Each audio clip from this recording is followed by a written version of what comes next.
Sir வணக்கம். வணக்கம். இப்போ கொஞ்ச நாட்களுக்கு முன்னாடி தமிழ்நாட்டில் பெரிய ஒரு ட்ராஜடி ஒன்று நடந்தது. கள்ளக்குறிச்சியில் கள்ளச்சாராயம் அருந்தி 68 பேர் உயிரிழந்தாங்க. பெரிய சோகமான ஒரு நிகழ்வு. பட் இன்னைக்கு வரைக்கும் பார்த்தோன்னா பெரிய அளவில் ரெஸ்பான்சிபிளான ஆட்கள் தண்டிக்கப்படலை. இப்போ ரீசெண்டான ஒரு டெவலப்மெண்ட் என்னன்னா, மெட்ராஸ் ஹைகோர்ட் சிபிஐ விசாரணைக்கு உத்தரவிட்டிருக்காங்க. இந்த டெவலப்மெண்ட் எப்படி பார்க்குறீங்க? இது ஒரு நல்ல முடிவு. மாநில அரசுக்கு பெருத்த பின்னடைவை ஏற்படுத்தியிருக்கக்கூடிய முடிவு. மாநில அரசின் நிர்வாகம், குறிப்பாக காவல்துறை செயல்பாடுகள் முற்றிலும் செயலிழந்து விட்டது என்பதை மீண்டும் ஒரு முறை சென்னை உயர்நீதிமன்றம் சுட்டிக்காட்டியிருக்கிறது. கடந்த 4 வாரங்களில் தமிழக அரசுக்கு எதிராக, குறிப்பாக தமிழக காவல்துறைக்கு எதிராக சென்னை உயர்நீதிமன்றம் வைத்திருக்கக்கூடிய 2வது குட்டு இது என்று நாம் சொல்ல வேண்டும். அண்ணாநகர் பாலியல் வன்புணர்வு உங்களுக்கு தெரியும். 10 வயது பெண் குழந்தை பாலியல் வன்புணர்வு வழக்கில் கடமை தவறியதாக அங்கே இருக்கக்கூடிய ஆய்வாளர், இன்ஸ்பெக்டர் அந்த பெண் குழந்தையோட பெற்றோர்களையே குற்றவாளியாக ஆக்கிய கொடூரத்தின் அடிப்படையில் பத்திரிகை செய்திகள், டைம்ஸ் ஆஃப் இந்தியா, ஜூனியர் விடன் ரிப்போர்ட் அடிப்படையில் ஒரு சுவமோட்டோ மெட்ராஸ் ஹைகோர்ட் சிபிஐ விசாரணைக்கு உத்தரவிட்டது. ரொம்ப டேரிங்கான ஒரு ஜட்ஜ்மெண்ட் அது. கம்ப்ளீட்லி அதாவது மாநில அரசுக்கு எதிரான கடும் கண்டனங்கள் அந்த தீர்ப்பில் இருந்தது. மாநில காவல்துறை மீது எங்களுக்கு நம்பிக்கை இல்லைன்னு சொல்லி நியூஸ் பேப்பர் ரிப்போர்ட்ஸ் அடிப்படையில் ஒரு பாலியல் வன்புணர்வு, குழந்தையோட பாலியல் வன்புணர்வு வழக்கை சிபிஐக்கு மாற்றினதுன்றது இன்ஃபேக்ட் கள்ளக்குறிச்சியை விட அது ரொம்ப மோசமான கேஸ் என்னை பொறுத்த வரைக்கும். அதில் கவர்மெண்ட் பண்ண வேலை அந்த மாதிரி சிபிஐ விசாரணைக்கு உத்தரவு போட்டோன்னா சுப்ரீம் கோர்ட்டுக்கு அப்பீலுக்கு போய் CBI enquiry stayed. But 7 member IPS officers பேனல்லேருந்து 3 ஐபிஎஸ் ஆஃபீஸர்ஸ் தமிழ்நாட்டுக்கு வெளியிலேருந்து வந்த தமிழ்நாடு கேடர் ஆஃபீஸர்ஸ் வச்சு ஒரு என்கொயரி ஆர்டர் பண்ணியிருக்காங்க. மெட்ராஸ் ஹைகோர்ட் அதை மானிட்டர் பண்ணணும்னு சொல்லியிருக்காங்க. இதெல்லாம் ஸ்ட்ராங் இன்டாக்ட்மெண்ட்டுன்னுவாங்க. மாநில அரசுக்கு உச்சநீதிமன்றம் கொடுத்த கடுமையானது ஒரு கண்டனம். இது ஸ்ட்ரிக்சர்ஸ். இது நடந்து இப்போ நடந்தது ஒரு வாரத்துக்கு முன்னால். இப்போ சமீபத்தில் நேற்று இந்த வழக்கு. So at a span of 2-4 weeks, ஒரு மாதத்துக்குள்ளே 2 வழக்குகளில் சிபிஐ விசாரணைக்கு உயர்நீதிமன்றம் உத்தரவிடுது. அப்படி என்றால் தமிழக அரசு நிர்வாகம், முதலமைச்சர் நேரடியில் கட்டுப்பாட்டில் இருக்கக்கூடிய காவல்துறை தன்னுடைய திறமையை, தன்னுடைய எப்படி சொல்வது, தன்னுடைய எஃபிஷியன்சின்னு அதை முற்றிலும் இழந்து நிற்கிறது. அன்ப்ரொஃபஷ்னலாக இவங்க மாறிக்கிட்டு இருக்காங்க. கண்ட்ரோல் இல்லை. காவல்துறை மீதான பொலிட்டிக்கல் லீடர்ஷிப்போட முதலமைச்சரின் கட்டுப்பாடு என்பது அறவே தளர்ந்து கொண்டிருக்கிறது என்பதை எடுத்து காட்டும் ஒரு செயலாகத்தான் நாம் இந்த 2 தீர்ப்புகளை பார்க்கணும். ஐசோலேட்டடாக இதை பார்க்கக்கூடாது. 1 மந்தில் 2வது judgment. And remember one thing, எந்த ஒரு அரசுக்குமே the face of the government எதுன்னா 3 டிபார்ட்மெண்ட்டு சொல்லுவாங்க. சட்டம் ஒழுங்கு, லா அண்ட் ஆர்டர், சுகாதாரத்துறை, நுகர்பொருள் வாணியம்னு சொல்லக்கூடிய சிவில் சப்ளைஸ். இந்த 3ம் ப்ராப்பராக இருந்ததுன்னா மற்றதை பற்றி மக்களுக்கு கவலை கிடையாது. ஆனால் இந்த 3மே இன்றைக்கி சீரியஸ் கிரைசிஸில் இருக்குது தமிழ்நாட்டில். சட்டம் ஒழுங்கு மிக மோசமான கண்டிஷனில் இருக்குது. அதாவது கொலாப்ஸ்ன்னு சொல்ல முடியாது, அதுக்கான டெஃபினேஷன் வேறு. தமிழ்நாட்டில் லா அண்ட் ஆர்டர் கொலாப்ஸ்ன்னு கண்டிப்பாக சொல்ல முடியாது. அந்த ஸ்டேஜ் இன்னமும் வரல. பட் அதை நோக்கி போகுது. நிறைய ப்ராப்ளம்ஸ் இருக்குது. 2வது ஹெல்த் டிபார்ட்மெண்ட் ரொம்ப மோசமான கண்டிஷனில் இருக்குது. Almost the health department is an ICU, junior Vikatan cover story மாதிரி. 3வது சிவில் சப்ளைஸில் எக்கச்சக்க பிரச்சனைகள் இருக்குது. அப்போ இந்த 3மே மக்களை நேரடியாக பாதிக்கக்கூடிய விஷயங்கள். இந்த பிரச்சனைலாம் ஏன் இப்போ அதிகரிக்குதுன்னு நினைக்கிறீங்க? அதோட கோர் ரீசன் என்னன்னு நினைக்கிறீங்க? ஐ திங்க் திஸ் கவர்மெண்ட் 3.5 வருஷத்துக்கு மேலே பவருக்கு வந்த ஸ்டாலின் கவர்மெண்ட் பெரிய ப்ராமிசஸோட, பெரிய நம்பிக்கையோடு வந்தது. பட் சம்ஹவ் வந்த சில மாதங்கள்லேயே they lost there path, they lost தேர் பிளாட்னுவாங்க. அவங்க எங்கேயோ பெருசாக கோட்டை விட்டுட்டாங்க. You just take for example, health டிபார்ட்மெண்ட்டில் 3.5 வருஷத்தில் 4 ஹெல்த் செக்ரட்டரி. 3.5 வருஷத்தில் 4 ஹெல்த் செக்ரட்டரி. ஃபஸ்ட்டு வந்தப்போ டாக்டர் ஜெய ராதாகிருஷ்ணன், அதுக்கப்புறம் அவரை மாற்றிட்டு டாக்டர் செந்தில்குமார்னு ஒருத்தர் கொண்டு, அப்புறம் அவரை தூக்கிட்டு ககன்தீப் சிங் பேடி வந்தார். அதன் பிறகு அவரை தூக்கிட்டு இப்போ சுப்ரியா சாஹூன்னு ஒரு லேடி. அது எப்படி 3.5 வருஷத்தில் 4 ஹெல்த் செக்ரட்டரி வருவாங்க? அப்போ ப்ராப்ளம் எங்கே இருக்குது? டாப்பில் இருக்குது. லா அண்ட் ஆர்டர் எவ்வளோ இப்போ ஹைகோர்ட் ட்ரக் அப்யூஸ் ட்ரக் மெனேஸ் இன் தமிழ்நாடு. கண்ணை மூடிக்கிட்டு இருக்காதீங்க, போதைப்பொருள் எங்கேயுமே கிடைக்கல நீங்கள் சொல்கிறீங்களான்னு ஜட்ஜு கேட்குறாரு ஹைகோர்ட்டு. இப்போ ரீசெண்டாக ஹைகோர்ட்டு போன வாரம் தமிழ்நாட்டில் ட்ரக் மெனேஸ் அதிகமாகிடுச்சு, இதை கண்ட்ரோல் பண்ணுறதுக்கு ஒரு கமிட்டி, ஸ்பெஷல் இன்வெஸ்டிகேஷன் கமிட்டி போடணும். மானிட்டரிங் கமிட்டின்றாங்க, நாட் இன்வெஸ்டிகேஷன், மானிட்டரிங் கமிட்டி. யார்? Comprising CBI, NCB, state police எல்லோரும் சேர்ந்து. அப்போ அது இட்ஸ் அன் இண்டக்ட்மெண்ட். மாநில அரசுக்கு எதிரான கண்டனம். தன்னுடைய நம்பிக்கையின்மையை, தன்னுடைய நம்பிக்கையில்லா தீர்மானத்தை மீண்டும் வலியுறுத்துது உயர்நீதிமன்றம் ட்ரக் மெனேஸுக்கு. இப்போ இந்த கேஸு கள்ளக்குறிச்சி இன்சிடென்ட், அதுக்கு மேலே அண்ணா நகர் கேஸு, சிவில் சப்ளைஸில் எடுத்திங்கன்னா எக்கச்சக்க குளறுபடிகள். ஒரு மாதந்தோறும் ரேஷன் ஷாப்பில் போய் வீட்டுக்கு தேவையான அந்த பொருட்கள், அரிசி, பருப்பு, புளி, சர்க்கரை, எண்ணெய், பாமாயில் எல்லாத்தையும் வாங்க பெண்கள் போகிறாங்க. இன்வேரியபிளி பெண்கள் தான் 90% போவாங்க. முந்தையெல்லாம் ஏடிஎம்கே கவர்மெண்ட்லாம் ஒரு தடவை போவாங்க, மாதத்துக்கு தேவையான பொருளை வாங்கிட்டு வந்துடுவாங்க. இப்போ குறைஞ்சது 4 தடவை நடக்க வேண்டியிருக்கு. ஒரு பொருள் இருந்தால் இன்னொரு பொருள் இல்லை. ரொம்ப மோசமான ஒரு விளைவுகளை இது ஏற்படுத்தும். ஏன்னா எம்ஜிஆரோட 10 வருஷ ஆட்சி வெற்றிக்கு முக்கியமான காரணம் சிவில் சப்ளைஸில் ஒரு பிரமாதமாக ஒரு நிலைப்பாடு என்ஷூர் பண்ண என்ஷூர் அடிப்படை பொருட்கள் காமன் மேனுக்கு தேவையான காமன் விமனுக்கு தேவையான பொருட்கள் ரீச் ஆகுது. சிவில் சப்ளைஸ் தான் வந்து உயிர் நாடி. அங்கே கோளாறு நடக்குது. எம்ஜிஆர் ஏடிஎம்கேக்கும் டிஎம்கேக்குமான வித்தியாசம், சிவில் சப்ளைஸில் எப்பயுமே ஏடிஎம்கே கவர்மெண்ட் வந்துன்னா பர்ஃபெக்டாக இருப்பாங்க. இன்வேரியபிளி டிஎம்கே கவர்மெண்ட்டில் அந்த சிக்கல் வரும். இப்போ வந்திருக்குது. ஒரு பொருளை ஒரு மாதந்தோறும் ஒரு இல்லத்தரசி அவர் போய் வாங்கிறதுக்கு மினிமம் வந்து 3 தடவையாவது சிட்டிஸில் 2 தடவையாவது போக வேண்டியிருக்கு சிட்டிஸ்லன்றாங்க. கிராமங்களில் வந்து 4 தடவை நடக்க வேண்டியிருக்கு. 4 தடவை ரேஷன் கடைக்கு மாதம் போயிட்டு வந்தால் எப்படிங்க இருக்கும் அது? இந்த கவர்மெண்ட் வந்து வில் லூஸ் இட்ஸ் ஷீன்னுவாங்க. இந்த கவர்மெண்ட் வந்து அன்பாப்புலர் ஆகிடும். இந்த கவர்மெண்ட் ஆல்ரெடி அன்பாப்புலர் ஆகிட்டு இருக்கு. This government, Stalin government is getting unpopular day by day. இவங்களுக்கு தெரியல, அந்த உண்மையை ஏற்றுக்க மறுக்கிறாங்க. எப்போ பார்த்தாலும் 26 பற்றியே பேசுகிறாங்க. எலெக்ஷன் கூட்டணி அது எங்கேயோ கிடக்குதுங்க. இன்றைக்கி கவனம் செலுத்த வேண்டியது கவர்னன்ஸில். அப்போ இவ்வளோ தூரத்துக்கு மத்தியில் கள்ளக்குறிச்சி இன்சிடென்ட்டோட அந்த சிபிஐ என்கொயரியை வந்து it's a strong indictment. CBI விசாரணைக்கு ஒரு எந்த வழக்கையுமே ஹைகோர்ட்டோ சுப்ரீம் கோர்ட்டோ மாற்றுதுன்னா it's a direct assault on the functioning of the government. அதாவது இந்த அரசின் மீது எங்களுக்கு நம்பிக்கை இல்லைன்னு கோர்ட்டு சொல்லுது. இதை ஒரு ஜென்ரிக் ஸ்டேட்மெண்ட்டாக இது வழக்கமாக கோர்ட்டு சொல்கிறதுன்னு கடந்து போக முடியாது. It's a serious development. காவல்துறையை கையில் வைத்திருப்பவர் முதலமைச்சர். அது இப்போ கோர்ட் இந்த விஷயத்த சொல்கிறாங்கன்னா, சில விஷயங்கள் நடந்திருக்கணும், ஆனால் அது சரியாக நடக்கலை, அதனால நாங்கள் அன்ஹாப்பியாக இருக்கோம் அப்படின்றது தான் செய்தி. ஸோ இப்போ கேள்வி என்னென்னா, என்னென்ன விஷயங்கள்லாம் நடந்திருக்கணும், என்னென்ன விஷயங்கள்லாம் நடந்திருக்க வேண்டிய விஷயங்கள் இதெல்லாம் நடக்கல? காவல் அதிகாரிகள்லாம் பனிஷ் பண்ணப்பட்டிருக்கணுமா, அரசியல்வாதிகள் பனிஷ் பண்ணப்பட்டிருக்கணுமா, என்ன நடந்திருக்கணும்? அதான் இது நல்ல கேள்வி. அவங்க அந்த என்ன கிரவுண்ட்ஸ்லன்னு சொல்லும்போது அதிகாரிகளை சஸ்பெண்ட் பண்ணுறாங்க. சஸ்பெண்ட் பண்ணும்போது ஒரு அதிகாரியை மட்டும், அந்த எஸ்பியை மட்டும் மறுபடியும் ரீஇன்ஸ்டேட் பண்ணுறாங்க. எதுக்காக நீங்கள் அவரை சஸ்பெண்ட் பண்ணீங்க, எதுக்காக ரீஇன்ஸ்டேட் பண்ணீங்க? சஸ்பெண்ட் பண்ணது எதுக்குன்னு தெரியும். எஸ்பி அவர் தான் மெயின் எஸ்பி. வழக்கமாக ஒரு எஸ்பியை வந்து எந்த கவர்மெண்ட்டும் சஸ்பெண்டே பண்ணாது, ட்ரான்ஸ்ஃபர் தான் பண்ணோம், இல்லை வெயிட்டிங் லிஸ்ட்டில் போடுவோம். சஸ்பெண்ட் பண்ணும்போது அது வந்து மக்கள் கோவத்தை ஸ்டாலின் புரிஞ்சுக்கிட்டாரு அப்படின்னு நினச்சாங்க. பட் இப்போ தான் தெரியுது it's nothing but playing to the calories. ஏன்னா அவர் ரீஇன்ஸ்டேட் பண்ணி கள்ளக்குறிச்சியில் இருந்த அவரை தாம்பரம் டெப்டி கமிஷனராக அவர் டிராஃபிக் போடுறாங்க. இந்த இது வந்து நேற்று ஜட்ஜ்மெண்ட்டில் ஜட்ஜு பார்க்குறாரு. 2 ஜட்ஜுமே பார்க்குறாங்க. அதில் மெயின் ஜட்ஜு சொல்கிறாரு, இது வந்து எதுக்காக நீங்கள் அவரை மறுபடியும் ரீஇன்ஸ்டேட் பண்ணீங்கன்றதுக்கு நீங்கள் சொல்லக்கூடிய காரணங்கள் நியாயமானவையாக அல்ல. இது one of the reasons. Officials punished, அவங்க மேலே எந்த விதமான நடவடிக்கை நீங்கள் எடுக்கல, நாம்கே ஆவாஸ் தான் நீங்கள் எடுத்திருக்கீங்க அப்படின்றது. அதே மாதிரி வந்து இதை தடுப்பதற்கான நடவடிக்கைன்றது நீங்கள் என்ன எடுத்தீங்க? போலீஸ் ஸ்டேஷன்லேருந்து கல்லெறிகிற தூரத்தில், ஸ்டோன்ஸ் த்ரோவே அந்த இடத்துல அப்படின்னா என்ன அர்த்தம்? ஒரு 100 அடிக்குள்ளே கல் எடுத்து அடிச்சிங்கன்னா எவ்வளோ, 10 அடி போய் விழுமா, 20 அடி போய் விழுமா? கல்லெறி தூரத்தில் போலீஸ் ஸ்டேஷன் வாசல்லே போட்டு சாராயத்தை விற்றுருக்கான்னும் போது நான் எப்படி மாநில காவல்துறையை சிபிசிஐன்னு நம்ப முடியுன்றாங்க. திரும்ப வந்து இன்னொரு முக்கியமான விஷயம், நீங்கள் எதனால் கிரவுண்ட்ஸ்னு கேட்குற, டிஜிபி ஒரு லெட்டர் எழுதுகிறார். போன டிசம்பர் மாதம் அது எழுதுகிறார். அந்த மெத்தனால் அந்த சப்ளையை கண்ட்ரோல் பண்ணுறதுக்கு எல்லா நடவடிக்கையும் எடுங்கன்னு கன்சர்ன் டிபார்ட்மெண்ட்ஸ்க்கு. அதை வந்து சரியாக ஸ்டாலின் கவர்மெண்ட்டு கடைப்பிடிக்கல, கவர்மெண்ட்டில் இருக்க ஆஃபீஸர்ஸ் கடைப்பிடிக்கல.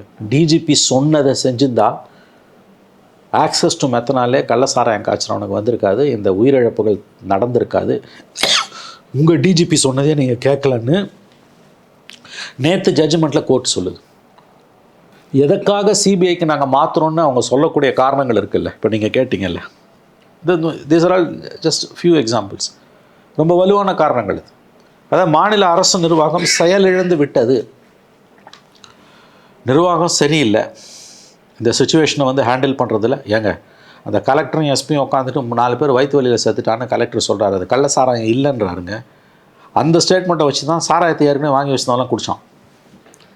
நிறைய பேர் செத்ததுக்கு கலெக்டரோட அந்த ஸ்டேட்மெண்ட்டு காரணம். அந்த கலெக்டர் மேலே நீ ஒரு நடவடிக்கை எடுக்கல, அவர் ஜஸ்ட் எஸ்பியாவது suspended, collector was just transferred. அந்த ஆள் ஜெயிலில் போட்டிருக்கணும் இல்லைங்க நீங்கள். அந்த collector must be sent to prison. That man who is responsible for the killing of death of so many people, அந்த அதிகாரியை வச்சு நீங்கள் கொஞ்சம் கொலாவிக்கிட்டு இருக்கீங்க. ஒரு தண்டனை ஒரு துரும்பு அளவு கூட அவருக்கு எதிராக எடுத்து நீங்கள் போடலை. he must be made to realize இல்லை. he must be made, அவர் வந்து சட்டத்தின் முன் நிற்கணும். குகுண்டில் ஏற்றணும் இல்லை. எவ்வளோ பெரிய தப்பு அந்த அதிகாரி பண்ணியிருக்காரு. குறைஞ்சபட்சம் ஒரு சஸ்பென்ஷனில் கூட நீங்கள் அவரை போடலை. அப்போ இது என்ன கவர்மெண்ட்டுன்னு கேட்குது, ஹைகோர்ட்டு கேட்குது. எஸ்பியை சஸ்பெண்ட் பண்ணிட்டு மறுபடியும் ரீசெலக்ட் பண்ணிட்டீங்க. ஆளுக்கு ஏற்ற மாதிரி ஒரு தீர்ப்பு. அதுவும் அவரோட சேர்ந்து டிஸ்மிஸ் சஸ்பெண்ட் ஆன 9 காவலர்கள் இன்றைக்கி I think subject to correction அல்ல, பலர் இன்னமும் ரீஇன்ஸ்டேட் ஆகலை. அப்போ எஸ்பியை மட்டும் ஏன் நீங்கள் வந்து ரீஇன்ஸ்டேட் பண்ணுறீங்க? இந்த கேள்வியெல்லாம் வருது ஜட்ஜ்மெண்ட்டில். வந்து என்ன நடந்தது, அதுக்காக நீங்கள் அவங்கள சிபிஐக்கு மாற்றணும் போது இதெல்லாம் வருது. ரெண்டாவது வந்து கட்சிக்காரங்க நிறைய பேர் இன்னும்லாம் இருக்காங்க. சிபிசிஐடி யாராவது ஒருத்தனை அரெஸ்ட் பண்ணியிருந்ததுன்னா கூட வந்து சிபிஐக்கு போயிருக்கு. இத்தனைக்கும் சார்ஜ் ஷீட் ஃபைல் ஆகிடுச்சு. சார்ஜ் ஷீட் ஃபைல் ஆன பிறகு வழக்கமாக ஏஜென்சிக்கு வேறு ஏஜென்சிக்கு மாற்ற மாட்டாங்க. இப்போ ஏன் மாற்றுறாங்க? அவ்வளோ தூரம் லெக்யூனாக இருக்குது கீழே. எத்தனை பேர் வந்து போய் பார்த்தாங்க டிஎம்கே மினிஸ்டர்ஸ், எம்எல்ஏஸ். கள்ளசாராயம் வெள்ளமாக ஓடுது, அன்கண்ட்ரோல்டாக ஓடுது, எல்லாருக்கும் தெரியும்.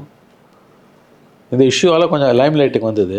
இப்போ நேற்று இந்த ஜட்ஜ்மெண்ட்டுக்கு பிறகு அவ்வளோதான், 1 வாரம் 10 நாளில் மறந்துடுவாங்க. இவங்க சுப்ரீம் கோர்ட்டுக்கு அப்பீலுக்கு போகிறாங்க, அப்படி தான் தகவல் வருது.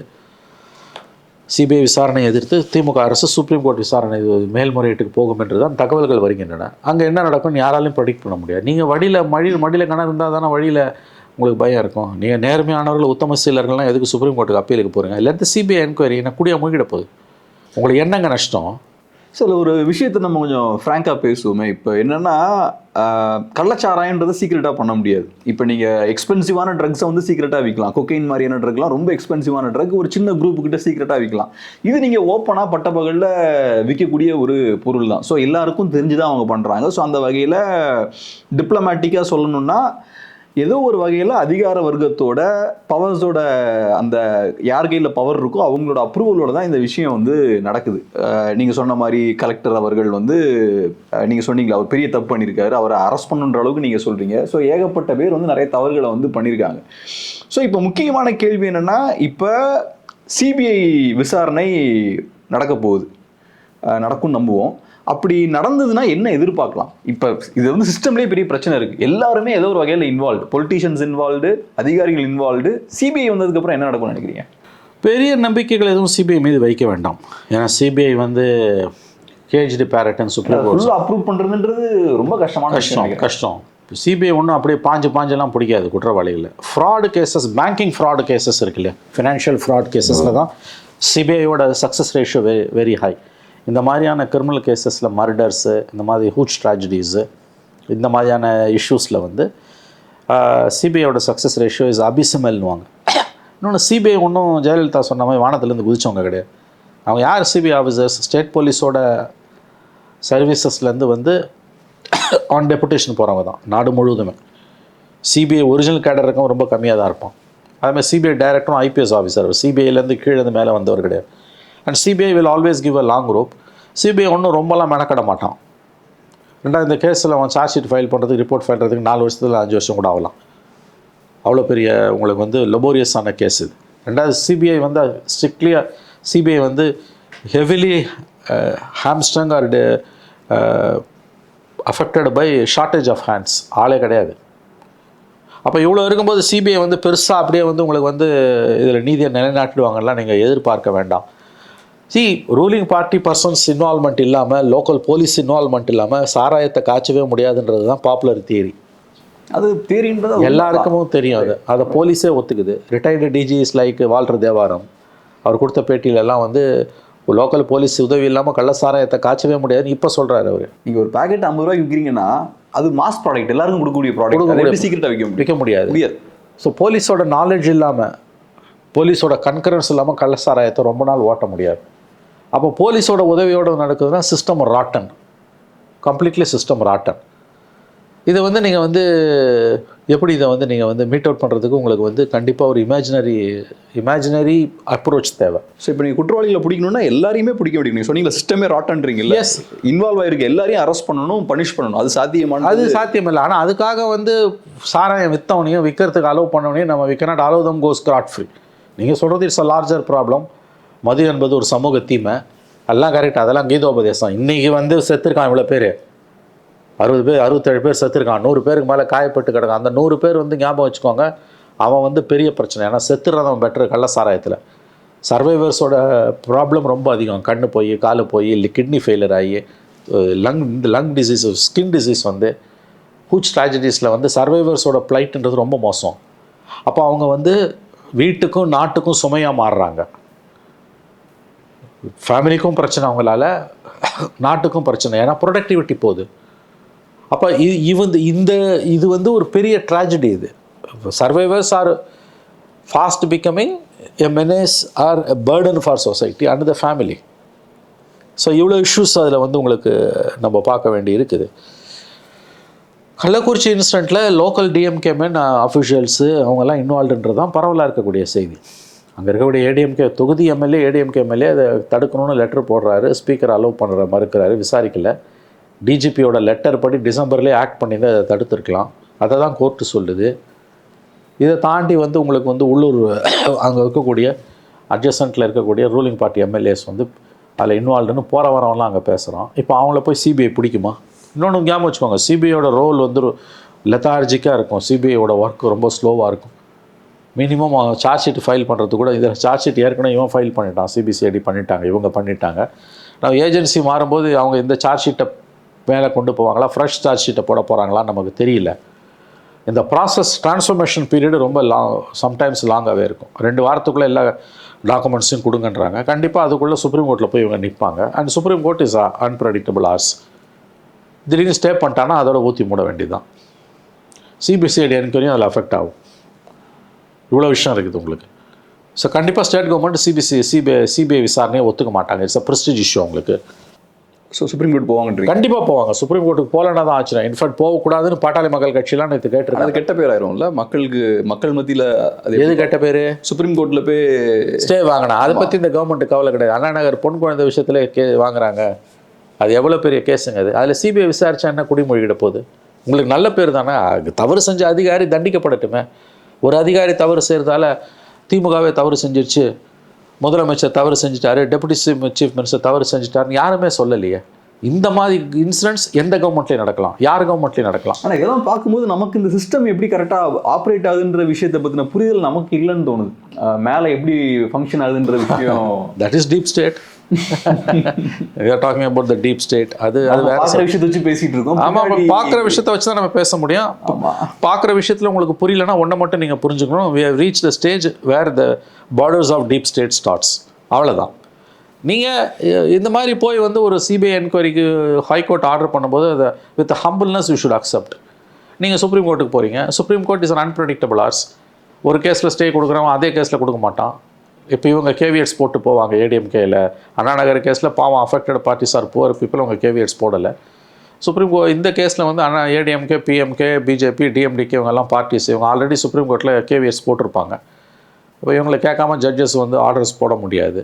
நான் சொல்கிறது சுப்ரீம் கோர்ட் வந்து இந்த ஆர்டர் ஸ்டே பண்ணலை, சிபிஐ என்கொயரி நடக்குதுனால இவங்க சார்ஜ் ஷீட் போடுறதுக்கு 2 வருஷம் 3 வருஷம் ஆகும். அதுக்குள்ளே எல்லோரும் இதை மறந்தே போயிடுவாங்க. அதுக்கப்புறம் அதுக்குள்ளே இன்னொரு ஹூச் ட்ராஜடி வந்துடும். இதுதான் உங்கள் சிஸ்டம். எப்படி நடக்கும்? இவ்வளோ பெரிய கேஷுவலிட்டி எப்படி நடக்கும்? இவ்வளோ பெரிய ட்ராஜடி எப்படி நடக்கும்? Local politicians, local police help இல்லாமல் நடக்க வாய்ப்பே கிடையாது. எதுக்கு வந்து நீங்கள் இப்போ வந்து சிபிசிஐடி என்கொயரியில் இந்த 4 மாதத்தில் யாராவது ஒரு ரூலிங் பார்ட்டி பாலிட்டிஷியனை பிடிச்சி உள்ளே போட்டிருந்தாங்கன்னா கூட வந்து சிபிஐக்கு போயிருக்காது. நீ யாரையுமே பிடிக்கலன்னு தானே அவன் சொல்கிறான். Just because charge sheet file பண்ணதால இது நியாயம் நீங்கள் சொல்கிற முடியும். லோ லெவலில் நீங்கள் பிடிக்கிறீங்க. போலீஸ் வந்து அந்த போலீஸ்காரன் வித்தான் பிடிக்கிறீங்க. பின்னால் வந்து தூண்டுனது யாருக்கு மாமல் போச்சு? உங்கள் டிஜிபி லெட்டர் ஸ்பீக்ஸ் வால்யூம்ஸுங்க கவர்னன்ஸ் கொலாப்ஸ்ன்றதுக்கு.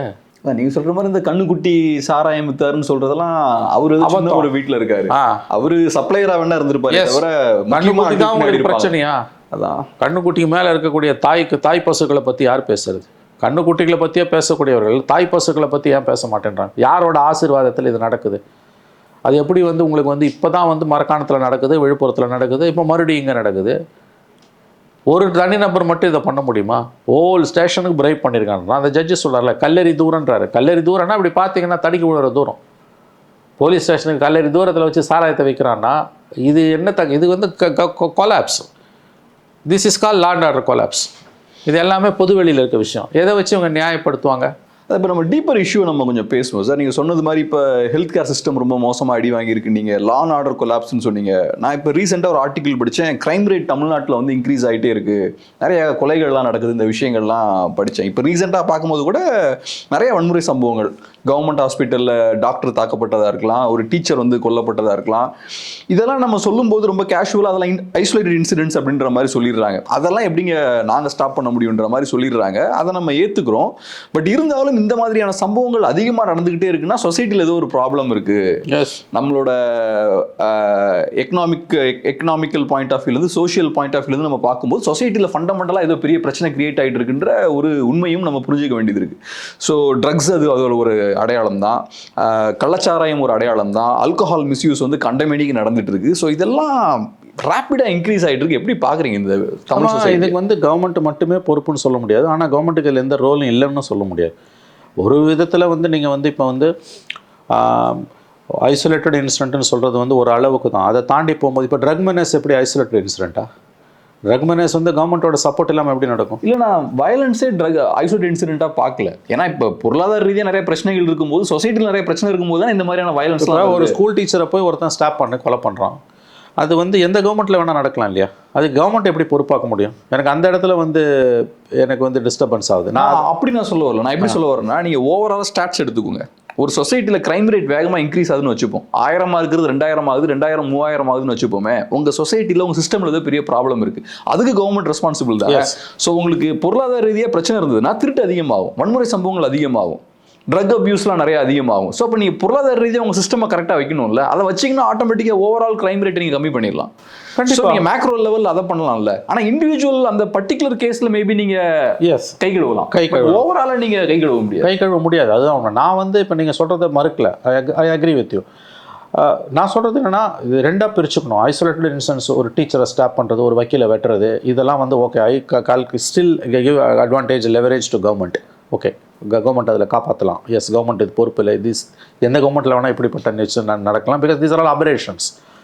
ஆனால் ஒரு அண்ணா நகர் இன்சிடென்ட் திரும்ப சொல்கிறேன், அல்லது டாக்டரோட ஸ்டாப்பிங் வந்து ஹெல்த் கேர் சிஸ்டத்தோட failure. To top it all Kallakurichi incident. அப்புறம் 4வது வந்து ட்ரக் மெனஸ். கோர்ட்டு திரும்ப வார்ன் பண்ணுதுங்க. வெள்ளமாக ஓடுது போதைப்பொருள், மல்டி டிசிப்ளினரி கமிட்டியை போடணும்னு கோர்ட்டு சொல்லுது. யாருக்கு? தமிழ்நாடு கவர்மெண்ட்டுக்கு. CBI, NCB, central agencies plus state police, health officials, என்ஜிஓஸை வச்சு மல்டி டிசிப்ளினரி கமிட்டிஸை போடுங்க, மானிட்டர் பண்ணுறதுக்கு. நிலைமை மோசமாக இருக்குன்னு சொல்லுது. இது வந்து இந்த கவர்மெண்ட்டுக்கு கொடுக்கக்கூடிய சிவியர் வார்னிங். அப்போ கவர்மெண்ட் வந்து it is failing in it's duty இல்லையா? ஓவராலாக வந்து இட்ஸ் ஹெட்டிங் ஃபார், இது வரைக்கும் லா அண்ட் ஆர்டர் கொலாப்ஸ் இல்லை Gabriel, but it is heading towards that. உறுதியாக சொல்ல முடியும் இது அதை நோக்கி போகுது, அன்லஸ் இவங்க ப்ரிவென்டிவ் ஆக்ஷன் எடுக்கலனா. அதான் இது லா அண்ட் ஆர்டர் கொலாப்ஸ் இல்லைன்னு சொல்கிறீங்க. ஸோ உங்களை பொறுத்தளவில் லா அண்ட் ஆர்டர் கொலாப்ஸ்னால் எப்படி இருக்கும்? இல்லை, அது ரொம்ப சிவியராக இருங்க. இப்போ நீங்கள் மணிப்பூர்லாம் பார்க்குறீங்க இல்லையா, அந்த மாதிரி அது நீங்கள் நானும் நிம்மதியாக வந்துட்டு போக முடியாது. அந்த இது வந்து it will be anybody's game. அது அந்த லெவலுக்கு போகல. நான் அதை to be frank and fair to this government, law and order கொலாப்ஸ்ன்றது ஒரு பெரிய டேர்ம். அதுக்கு சில பேராமீட்டர்ஸ் இருக்குது. லா அண்ட் ஆர்டர் கொலாப்ஸுக்கு ஒரு ஸ்டாண்டர்ட் ஃபார்மேட் இருக்குது. நிச்சயமாக தமிழ்நாட்டில் லா அண்ட் ஆர்டர் கொலாப்ஸ் இல்லை, நான் உறுதியாக அதை சொல்கிறேன். But there is a serious crisis. Law and ஆர்டரில் சீரியஸ் கிரைசிஸ் ப்ரூவிங். மிகப்பெரிய அளவில் பிரச்சனைகள் உருவாகிட்டு இருக்குது. இவங்க இதை கண்ட்ரோல் பண்ணலைன்னா அடுத்த சில மாதங்கள்லேயோ அல்லது in an year from now we will reach that stage or we will be closing towards that stage. அதை நோக்கி நம்ம நகருவோம். Serious issues in law and order தான் நம்ம சொல்ல முடியுமே தவிர லா அண்ட் ஆர்டர் கொலாப்ஸ்ன்னு சொல்ல முடியாது. அது பெரிய டேர்ம். நிச்சயமாக அது இன்றைக்கி தமிழ்நாட்டில் இல்லை. அந்த ஆங்கிளில் பார்க்கும்போது சிச்சுவேஷன் இஸ் அண்டர் கண்ட்ரோல் தான் எனக்கு தோணுது. இப்போ இவ்வளோ நேரம் நீங்கள் சொன்ன விஷயங்கள் என்னென்னா தமிழ்நாட்டில் ஏகப்பட்ட சோஷியல் ப்ராப்ளம்ஸ் இருக்குது அப்படின்றத நிறைய விஷயங்களை வந்து நீங்கள் பேசியிருக்கீங்க. ஆக்சுவலாக கவர்மெண்ட்டும் சரி, இங்கே இருக்கக்கூடிய சிவில் சமூகமும் சரி, இதை தான் பேசணும். இந்த சோஷியல் இஷ்யூஸை பற்றி நம்ம பேசணும், இதுக்கு எப்படி சொல்யூஷன் கண்டுபிடிக்கலாம், இது எப்படி சரி பண்ணலான்றதான் நம்ம பேசணும். பட் நீங்களே வந்து முன்னாடி சொன்னீங்க, முதல்வர் அவர்களை பொறுத்தளவில் எலெக்ஷன் நம்ம இப்போயே வேலை பார்க்க ஆரம்பிக்கணுன்ற மாதிரி அவர் பேசியிருக்கார் அப்படின்ற ஒரு விஷயத்தை வந்து சொன்னீங்க. ஸோ அவரோட ஃபோக்கஸ் வந்து எலெக்ஷன்ஸாக இருக்குது. சொசைட்டியில் எவ்வளோ ப்ராப்ளம்ஸ் இருக்குது, இதெல்லாம் அட்ரஸ் பண்ணாமல் எலெக்ஷன்ஸில் ஜெயிக்கணும் அப்படின்றது தான் ப்ரையாரிட்டி ஃபோக்கஸாக இருக்குது. அதை நீங்கள் சொல்லும்போது எனக்கு டக்குன்னு மைண்டில் வந்த ஒரு விஷயம் என்னென்னா, ஏற்கனவே ஒரு தடவை சொன்னீங்க, ஸ்டேட் கவர்மெண்ட் பண்ணுற நிறைய விஷயங்கள் வந்து பிஜேபியை பார்த்து இன்ஸ்பயர் ஆகி பண்ணுறாங்களோ அப்படின்ற விஷயம் சொன்னீங்க. திமுக பிஜேபியை பார்த்து நிறைய இடத்துல இன்ஸ்பயர் ஆயிருக்காங்க அப்படின்ற விஷயத்த முன்னாடி ஒரு தடவை சொன்னீங்க. ஸோ இது வந்து பிஜேபி இந்த விஷயத்த பண்ணுவாங்க. அவங்க பார்த்தோன்னா 365 டேஸ் எலெக்ஷன் மோட்லேயே இருப்பாங்க. எலெக்ஷனில் எப்படி ஜெயிக்கலாம், எலெக்ஷனுக்கு என்ன ஸ்ட்ராட்டஜி போடுறது அப்படின்றது. ஸோ இதையும் அதோட சேர்த்து பார்க்கலாமா? 100%. இது மோடி கிட்டேருந்து ஸ்டாலின் அவர்கள் கற்றுக்கொண்ட பாடம். DMK is learning from BJP. நிறைய விஷயம் இவங்களுக்கும் அவங்களுக்கும் ஸ்ட்ரைக்கிங் சிமிலாரிட்டிஸ். பிஜேபிக்கும் டிஎம்கேக்கும் நிறைய ஸ்ட்ரைக்கிங் சிமிலாரிட்டிஸ். இதே மாதிரி தான் மோடி பேசிகிட்டு இருந்தார் எலெக்ஷனுக்கு முன்னால், ஒரு வருஷம் முன்னால், 1.5 வருஷம் முன்னால். ஆப்கி பார் 400 பார்னு 9 மாதத்துக்கு முன்னாலே சொன்னார். இவங்க 1.5 வருஷத்துக்கு முன்னாலே 200+ன்றாங்க. நேற்று அவங்க திமுக உயர்மட்ட குழு கூட்டத்திலேயே அவங்க வழக்கம் போல் மணிப்பூருக்கு திமுக பிஜேபிக்கு கண்டனம், மோடிக்கு கண்டனம் எல்லாம் சொல்லிவிட்டு, எல்ஐசியில் இந்தி திணிப்பு எல்லாம் கண்டனம் எல்லாம் சொல்லிவிட்டு கடைசியாக என்ன சொல்கிறாங்க, நம்முடைய சாதனைகளை நம்ம மக்கள் வீடு வீடாக சென்று பிரச்சாரம் செய்ய வேண்டும். தேர்தல் பிரச்சாரத்தை இப்பொழுது இந்த நிமிடமே தொடங்குங்கிறார் முதலமைச்சர். ரொம்ப ஆச்சரியமாக இருக்குது. இதுக்கு முன்னால் ஸ்டாலின், கலைஞரோ, ஜெயலலிதாவோ, எடப்பாடி அப்படி பேசணும்ல. 1.5 வருஷம் லாங் பீரியட். தங்களுடைய வாக்குறுதிகளை நிறைவேற்றுவது பற்றி பேச வேண்டிய அரசு, முதலமைச்சர் அடுத்த தேர்தலை பற்றியே பேசுகிறார்கள் என்பது வந்து அவர்களுடைய தோல்வி மனப்பான்மையை தான் காட்டுது. அவங்களுக்கு எப்படியாவது ஜெயிச்சணும்னு நினைக்கிறாங்க. இது வந்து ரொம்ப ஆடாக இருக்குது. இது வந்து ஏற்புடையதல்ல. இது வந்து அவர்களுடைய தோல்வியின் ஒப்புதல் வாக்குமூலம். எத்தனை வாக்குறுதியை நீங்கள் நிறைவேற்றுனீங்க? நம்பி நீங்கள் வந்து பல வாக்குறுதிகளை கொடுத்து மக்களை வந்து ஏமாற்றி தான் ஓட்டு வாங்கினீங்கன்றது உண்மை. அரசு ஊழியர்கள் இன்றைக்கி காலையில் கூட ஒரு அரசு மருத்துவரிடம் பேசி கொண்டிருந்தார். அவர் சொல்கிறாரு, சார் எங்களுக்கு வந்து நாங்கள் எடப்பாடி பீரியடில் 2009 போடப்பட்ட ஒரு கலைஞர் கவர்மெண்ட்டில் போட்ட ஜிஓவை நாங்கள் வந்து நிறைவேற்றணும் எடப்பாடி கவர்மெண்ட்டுன்னு சொல்லிட்டு நாங்கள் வந்து உண்ணாவிரதம் இருந்து மருத்துவமனையில் சேர்க்கப்பட்டு ட்ரிப்ஸ் ஏற்றிட்டு இருக்கும்போது அன்றைய எதிர்க்கட்சித் தலைவர் ஸ்டாலின் அவர்கள் எங்களிடம் வந்தார். ஒரு உறுதிமொழி கொடுத்தார், நீங்கள் ஏன் இதுக்காகலாம் போராடுறீங்க, கலைஞர் கொடுத்த ஜிஓ தானே, நான் வந்தோம் நிறைவேற்றிடுவேன், அடுத்து நம்ம கவர்மெண்ட்டு தான், அதனால் நீங்கள் வாபஸ் வாங்குங்கன்னாரு. அதே மாதிரி அவங்க கவர்மெண்ட் வந்தது. ஆனால் ஒரு நிலைமையும் மாறல. எதிர்க்கட்சியாக இருக்கும்போது எங்களை நாடி வந்த ஓடி வந்த முதலமைச்சர் இன்றைக்கு திரும்பியே பார்க்கவில்லை. இதுதான் பரவலாக அரசு ஊழியர்கள் வைக்கக்கூடிய எல்லா தரப்பில் இருக்கக்கூடிய அரசு ஊழியர்களும், குமாஸ்தாக்கள், ஆசிரியர்கள், துப்புரவு பணியாளர்கள், மருத்துவர்கள், சாலை பணியாளர்கள், எல்லா தரப்பு அரசு ஊழியர்களும் வைக்கக்கூடிய பரவலான குற்றச்சாட்டு திமுகவின் மீது. எதிர்க்கட்சியாக இருக்கும்போது அவர்கள் தேடி வந்து கொடுத்த வாக்குறுதிகள் எல்லாவற்றையும் இன்று காற்றில் பறக்க விட்டு எங்களை முதுகில் குத்தி இருக்கிறார்கள் என்பது. அதில் லேட்டஸ்ட் அடிஷன் அரசு மருத்துவர்கள். நீங்கள் இதில் வந்து இவங்க மேனிஃபெஸ்டோவில் கொடுத்த ப்ராமிசஸ் பார்த்தீங்கன்னா ரொம்ப இன்ட்ரெஸ்டிங்காக இருக்கும். பழைய ஓய்வூதிய திட்டத்தை கொடுப்போன்னு சொல்லிட்டு 3 மாதத்தில் பதவிக்கு வந்தோடனே பிடிஆர் சாத்தியம் இல்லைன்னு சொன்னார். முதல்ல இவங்க முதுகில் குத்துனது அந்த இஷ்யூவில் தான். பச்சையாக துரோகம் பண்ணாங்க. இன்றைக்கி 1.5 வருஷம் தான் இருக்குது. இந்த மேனிஃபெஸ்டோவில் சொன்ன ப்ராமிசஸை பற்றி கவலைப்படாமல், எதை பற்றியும் கவலைப்படாமல் எங்களுக்கு அடுத்த தேர்தல் வெற்றி தான் அவங்க பேசுகிறாங்க. இது வந்து மோடியை பார்த்து இவர்கள் கற்றுக்கொண்ட பாடம், மோடி இன்ஸ்பிரேஷன் இது. ஸோ பிஜேபிக்கும் டிஎம்கேக்கும் ஒன்றும் பெரிய வித்தியாசம் இல்லைன்னு தான் இந்த விஷயத்தில், இந்த ஆங்கிளில் பார்க்கும்போது நமக்கு சொல்ல தோணுது. கண்டிப்பாக என்னால் சொல்ல முடியும், தெர் ஆர் ஸ்ட்ரைக்கிங் சிமிலாரிட்டிஸ். அதாவது வந்து ஆச்சரியப்படத்தக்க அளவுக்கு ஒற்றுமைகள் பிஜேபிக்கும் திமுகவுக்கும் இருக்குது. அவங்க மோடி பண்ணுறது அத்தனையும் தான் இவங்க இங்கே பண்ணிக்கிட்டு இருக்காங்க. எங்கேயோ கிடக்குது எலெக்ஷனு, இப்போயோ போய் பிரச்சாரம் பண்ணுங்க. அவன் என்னானுங்க பிரச்சாரம் பண்ணுவான் சொல்லுங்களேன்? திமுககாரனை போய் பிரச்சாரம் பண்ணுங்கன்றாரு முதலமைச்சர். நல்லது, என்னான்னு போய் திமுககாரன் பிரச்சாரம் பண்ணுவான்? நீங்கள் என்ன சாதிச்சிங்க? 1.5 வருஷத்தில் எலெக்ஷனில் யார் எப்போ நிற்க போகிறா, எந்த தொகுதி, எந்த கூட்டணி, எதுவுமே தெரியாது. எதை சொல்லி பிரச்சாரம் பண்ணுவீங்க? ப்ளஸ் பிரச்சாரம் பண்ணுற டைமில் உருப்படியான வேலை பார்க்கலாமே. உருப்படியாக பார்க்கறதுக்கு எதுவும் இல்லை. அதனால தான் வந்து டிஸ்ட்ராக்ஷன். இப்போயே போய் எலெக்ஷன் இருக்கும்.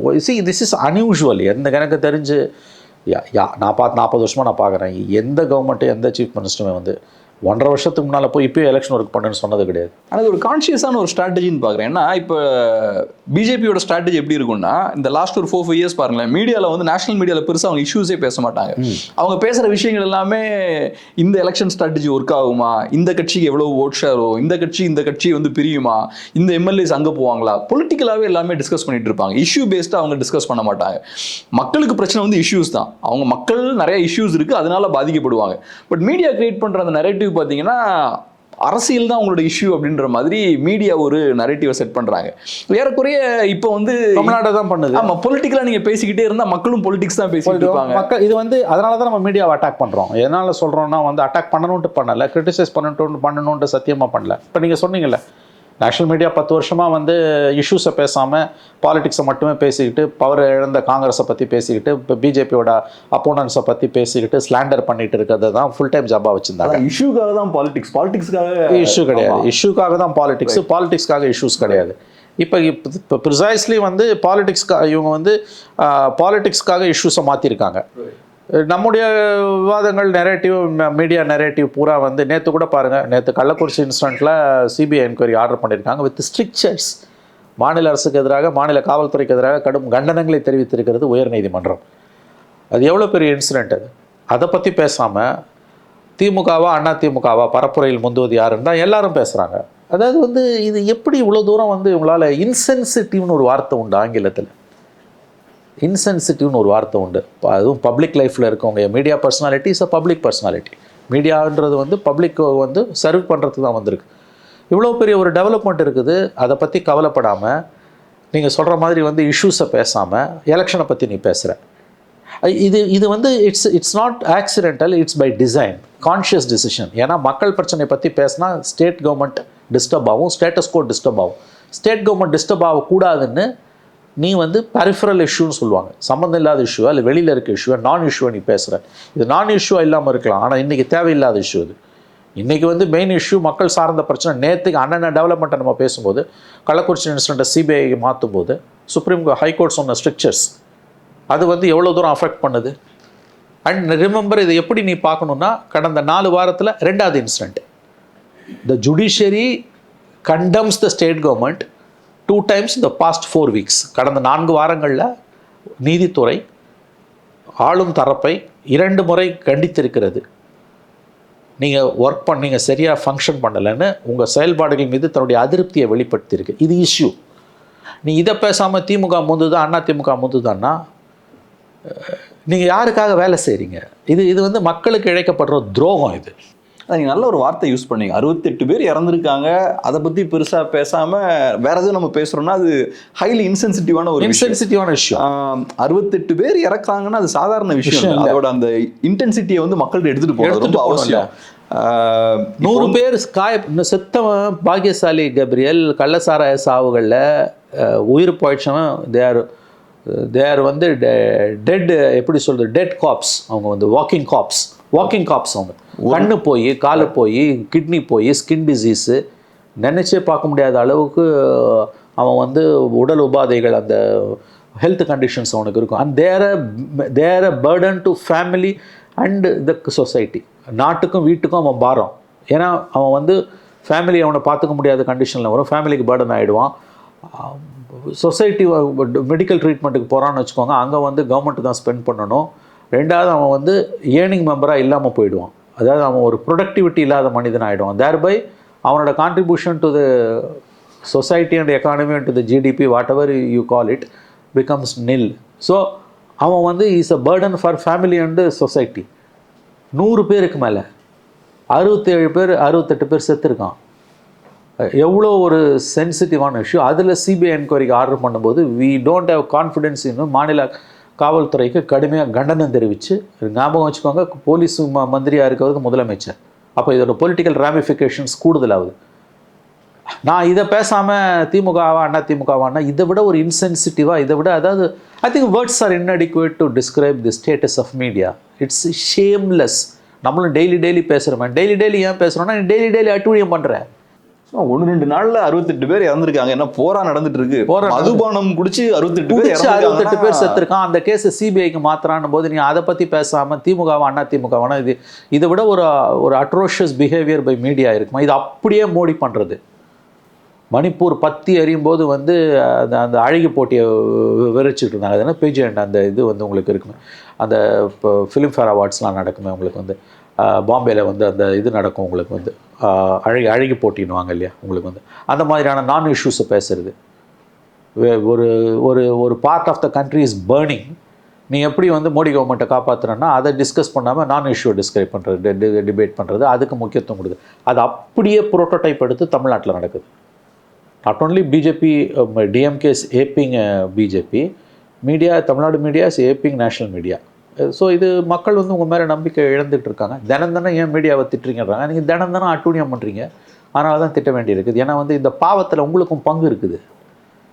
இவ்வளோ பேர் செத்துருக்கான், இவ்வளோ பேர் அஃபெக்ட் ஆகிருக்கான், கோர்ட்டு காரி துப்புது. அதுக்கு பிறகு அந்த இஷ்யூவை நான் கிளாஸ் ஓவர் பண்ணிவிட்டு கடந்து போவேன்னா you are become a part of this scandal. I can say that it's இந்த இந்த இந்த இந்த மிஸ்கவர்னன்ஸில் ரொம்ப ஜென்டலாக சொல்கிறேன்னா you become part and parcel of it. ரொம்ப நன்றி சார். பிஸியான டைமில் அருமையான ஒரு பேட்டி கொடுத்து ரொம்ப நன்றி. நன்றி சார்.